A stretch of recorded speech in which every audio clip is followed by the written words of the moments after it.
If you're wanting to become a farrier, you've got to start somewhere, and that's with an apprenticeship. You're going to want to stick around if you're looking for an apprenticeship as a farrier, if you're a farrier looking to take on an apprentice, or if you're just generally interested. Let's go.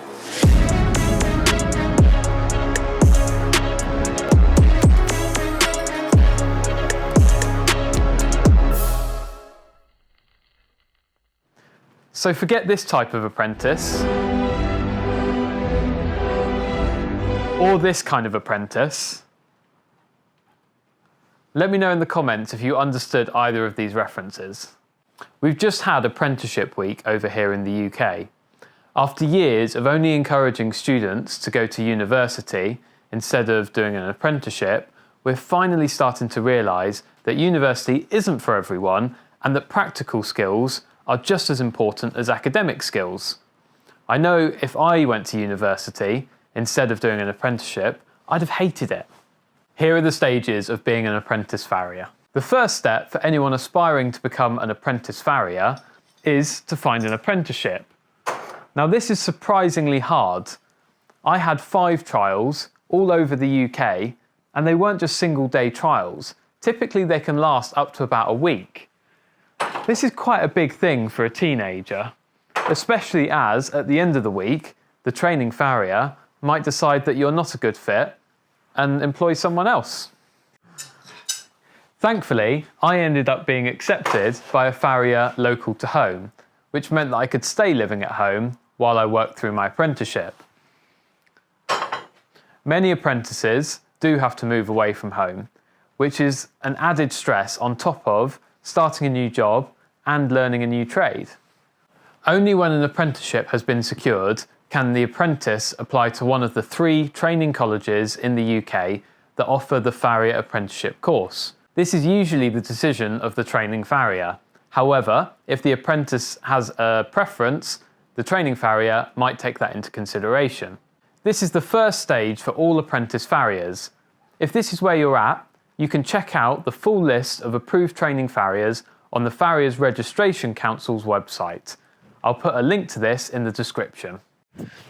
The next stage for any apprentice farrier is to learn how to care for horses' hooves, how to forge horseshoes like this one, and how to attach them to horses' feet. They do this partly through their studies at college, but because they spend most of their time with their training farrier, it's largely on the job.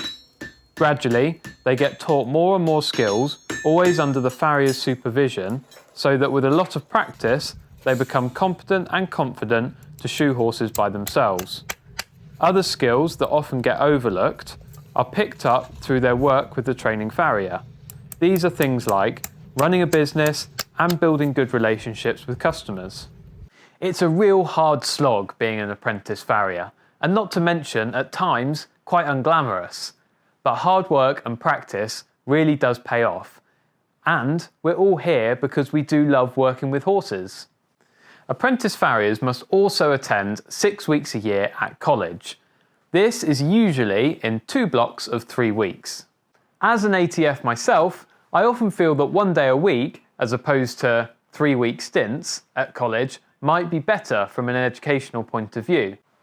On the other hand, apprentices have to travel hours to college, so travelling once a week is just not feasible. Also, from a social point of view, staying up there for a few weeks at a time can be quite good. What arrangement do you think makes most sense? During college blocks, apprentice farriers will be assessed on their practical work in the forge. This is where they'll shoe, usually with handmade shoes, like this one, horses on site. Even though in the real world, and don't tell anyone, but most of us use machine-made shoes. Apprentices will also attend lectures on the anatomy and physiology of horses. They'll also be assessed on this, usually with an oral and a written exam. And as if that's not already quite a lot of work, apprentice farriers also get set homework, which they have to upload online for assessment by college staff.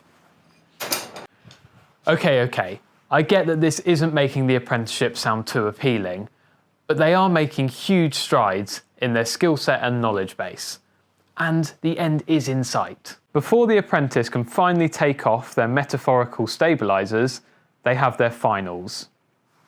This comes unsurprisingly at the end of their 4-year apprenticeship. There's a lot riding on these exams, but nothing should be beyond their capabilities if they've had the right support and they've put the work in. If they pass, they're free to set up their own farrier practice.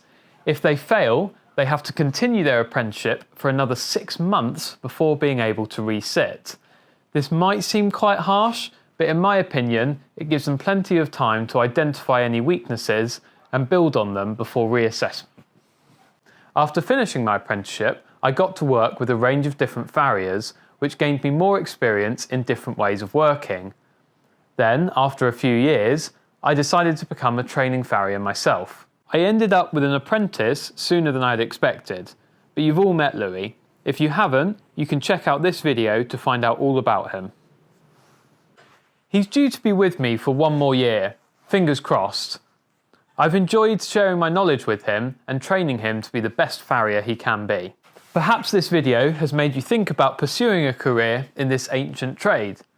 I absolutely love my job, and I couldn't think of doing anything else. But, unfortunately, there are fewer farriers coming through the system than the trade has been used to for some time. If you've got any questions, leave them in the comments and I'll reply. As always, please do like this video, and if you haven't already, subscribe to the channel. If you know of anyone that might be interested in pursuing a career in farriery, tag them in the comments and share this video with them. You never know, it might encourage them to pick up the hammer. See you in the next one. Bye bye.